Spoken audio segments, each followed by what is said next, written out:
Malaking balita mga kababayan, nakakabahala po. Kakacheck ko lang po yung kaka-upload ng COMELEC na source code review report.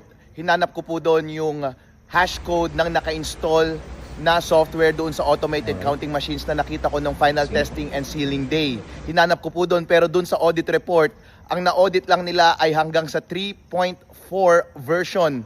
Yung naka-install po doon sa automated counting machines ay 3.5 version.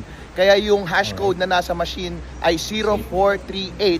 Yung 0438 na hash code na yon starting ay wala sa mga hash codes na nakalabas doon sa audit report ng source code na nilabas ng COMELEC. Ibig sabihin po, yung naka-install sa mga automated counting machines ngayon na version 3.5 na may hash code na 0438 ay hindi yon kasama sa mga na-audit ng Technical Evaluation Committee ng COMELEC. I-check nyo po dito, ililink ko po dito sa comment section ng post na ito, yung dokumento na yon para kayo po mismo ang makapag-study ng document na iyon.